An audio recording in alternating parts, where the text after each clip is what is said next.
Hello दोस्तों, welcome.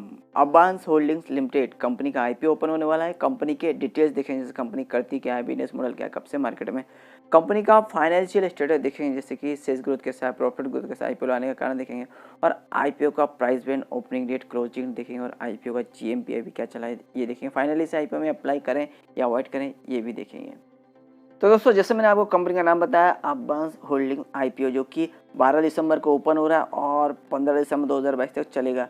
अभी company करती क्या और कब से मार्केट में है, तो कंपनी की स्थापना सितंबर 2009 में हुई, यानी कंपनी ने 13 साल पूरे कर चुकी है। और अभी कंपनी करती क्या है, तो कंपनी इंगेज है financial services, gold refining, jewellery, commodity trading, agriculture trading और वेयर हाउसिंग, सॉफ्टवेयर डेवलपमेंट और रियल एस्टेट, इन सारे डाइवर्सिफाइड बिजनेस सेक्टर से कंपनी यहाँ पे इंगेज है, बिजनेस करती है। और इसके अलावा कंपनी रिप्रेजेंट करती है फाइनेंशियल सर्विसेज, जो कि अर्बन ग्रुप को यहाँ पे कंपनी रिप्रेजेंट करती है, जिसमें फाइनेंशियल सर्विसेज देती है। अभी कंपनी जो सर्विसेज देती है उनमें देख सकते हैं कितने सारी यहाँ पे कंपनी सर्विसेज देती है।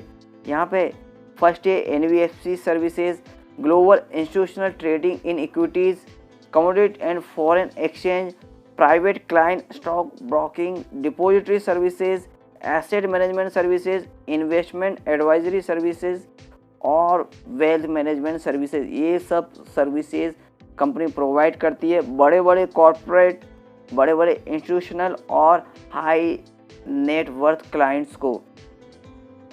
तो कंपनी पे अच्छे खासे क्लाइंट बेस है, जहाँ पे बड़े बड़े कॉरपोरेट, इंस्टीट्यूशन और हाई नेटवर्थ क्लाइंट्स हैं कंपनी पे, तो जिन्हें ये सर्विसेज कंपनी प्रोवाइड करती है। और कंपनी का जो बिजनेस है ये 3 मॉडल में यहाँ पे डिवाइड होता है। फर्स्ट होता है फाइनेंस बिजनेस, जहाँ पे कंपनी आरबीआई में रजिस्टर्ड है एज ए एनबीएफसी। यहाँ पे नॉन बैंकिंग फाइनेंशियल सर्विसेज यहाँ पे कंपनी प्रोवाइड करती है। और सेकंड है एजेंसी बिजनेस, यहाँ पे कंपनी रजिस्टर्ड है सेबी में as a stock and commodity exchange broker, और मेंबरशिप भी है कंपनी पे, यहाँ पे BSE, NSE, MSEI, MCX, NCDEX और आईसीईएक्स की। और थर्ड कैटेगरी कंपनी की जो बिजनेस मॉडल है कैपिटल एंड अदर बिजनेस है, इसमें यहाँ पे कंपनी इंटरनल ट्रेजरी ऑपरेशन और एक्सेस कैपिटल फंड सर्विसेज यहाँ पे प्रोवाइड करती है, यहाँ पे मैनेज करती है एक्सेस कैपिटल फंड को। और कंपनी की यहाँ पे 17 सब्सिडरी कंपनी है, जिसमें 3 डायरेक्ट सब्सिडरी और 14 इनडायरेक्ट स्टेप डाउन सब्सिडरी है। और कंपनी का इंडिया के अलावा 6 देशों में भी प्रेजेंस है, यहाँ ईस्टर्न कॉन्टिनेंट, जिसमें Hong Kong, UK, UAE, China, Mauritius और इंडिया, इन सभी कंट्रीज़ में, देशों में कंपनी का प्रेजेंस है। और कंपनी का यहाँ पे एम्प्लॉय बेस भी है, जहाँ पे 100 एम्प्लॉय एज ऑन 31 अगस्त 2022 तक कंपनी पे यहाँ पे भी काम कर रहे हैं।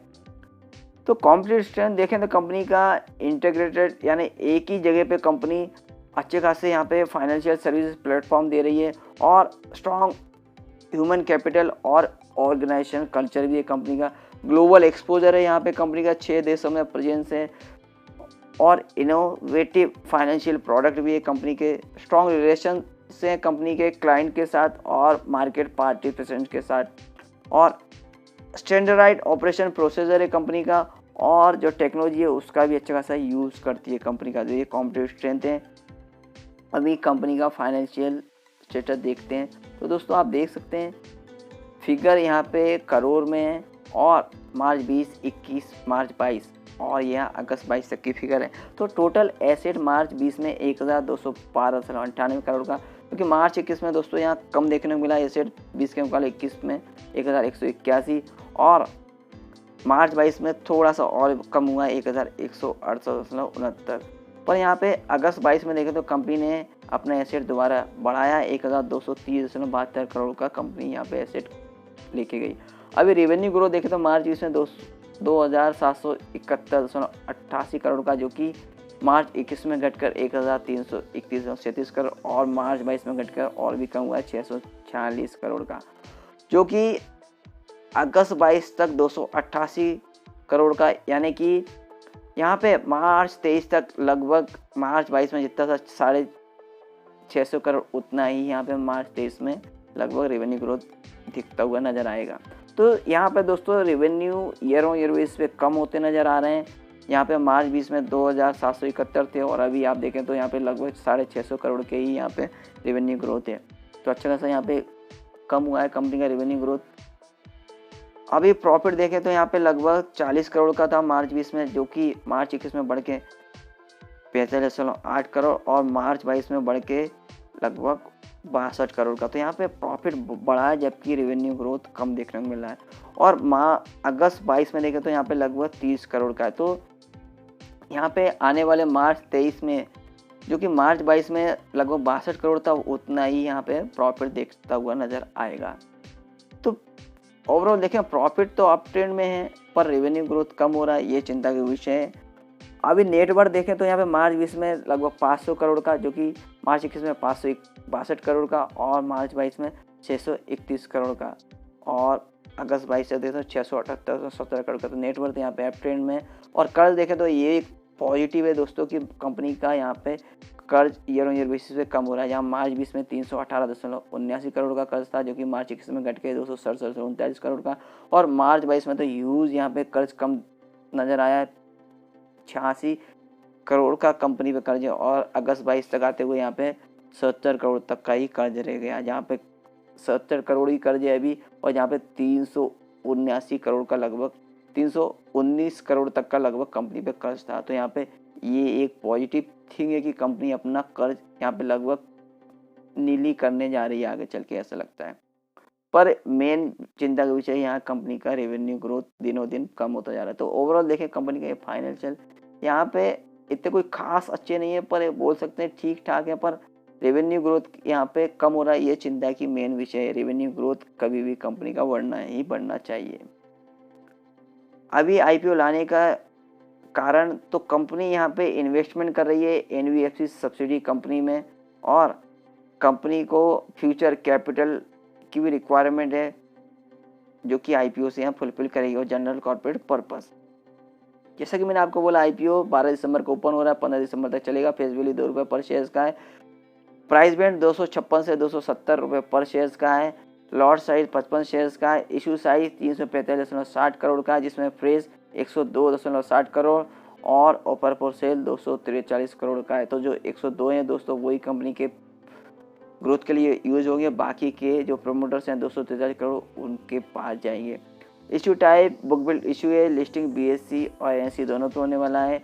QIB कैटेगरी के लिए 10% का अलॉटमेंट और NII जिसे में HNI कैटेगरी बोलते हैं 30% का अलॉटमेंट रखा गया है, जबकि रिटेल कैटेगरी के लिए 60% का। दोस्तों यहाँ पे उल्टा ही देखने को मिल रहा है, ये फर्स्ट टाइम ऐसा देखने को मिल रहा है कि यहाँ पे QIB कैटेगरी के लिए ओनली 10% का अलॉटमेंट, जबकि रिटेल के लिए 60% का अलॉटमेंट रखा गया है। और कंपनी के प्रोमोटर्स में श्री अभिषेक बंसल जी हैं। टेंटेटिव टाइम टेबल में 12 दिसंबर को आईपीओ ओपन, 15 दिसंबर तक चलेगा, 20 दिसंबर को अलॉटमेंट होगा, 21 दिसंबर को रिफंड, 22 दिसंबर को जिन्हें अलॉटमेंट मिलेगा उनके डीमेट अकाउंट में शेयर क्रेडिट किए जाएंगे, 23 दिसंबर को लिस्टिंग है और हम इसे रिटेल इन्वेस्टर के तहत अप्लाई कर सकते हैं। मिनिमम एक लॉट जिसमें 55 शेयर्स रहेंगे, 14,850 अमाउंट इन्वेस्टमेंट में लगेगा और मैक्सिमम 13 लॉट जिसमें 715 शेयर्स रहेंगे, 1,93,050 अमाउंट इन्वेस्टमेंट में लगेगा। और स्मॉल HNI कैटेगरी में 14 लॉट जिसमें 770 शेयर्स रहेंगे, 2,07,900 अमाउंट इन्वेस्टमेंट में लगेगा।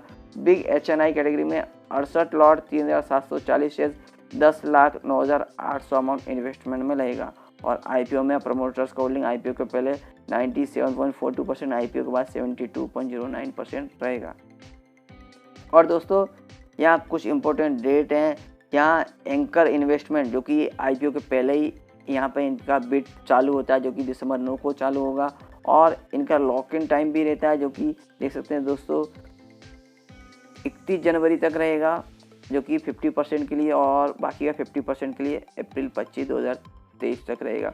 और दोस्तों अभी कंपनी के आईपीओ में अप्लाई करेंगे तो कंपनी के एड्रेस हमें पता होना चाहिए हम किससे पैसा दे रहे हैं।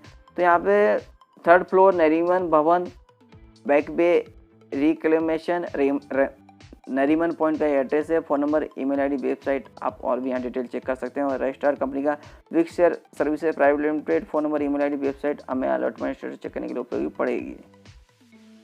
और कंपनी के यहाँ वैल्यूएशन मार्जिन देखें तो financial 2022 earning per share 13.37, P ratio 19.15 से 20.19, रिटर्न ऑन नेटवर्थ 9% का और NAV 136.17, डेब्ट इक्विटी 0.12। तो दोस्तों जैसे मैंने आपको बोला कंपनी के यहाँ फाइनेंशियल कोई इतने कोई खास नहीं है।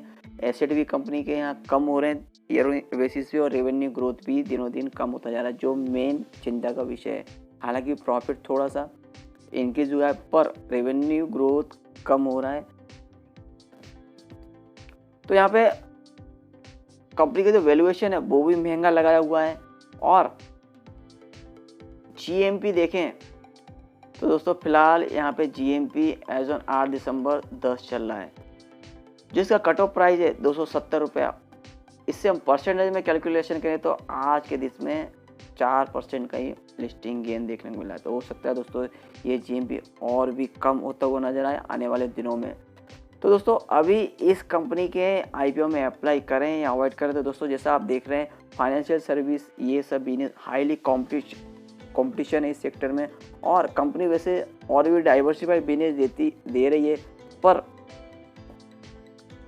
इसमें पहले से ही और भी कंपनियां मौजूद हैं जैसे Edelweiss financial services, Geojit financial services और चॉइस इंटरनेशनल, ये पेयर्स कंपनी ऑलरेडी अवेलेबल हैं।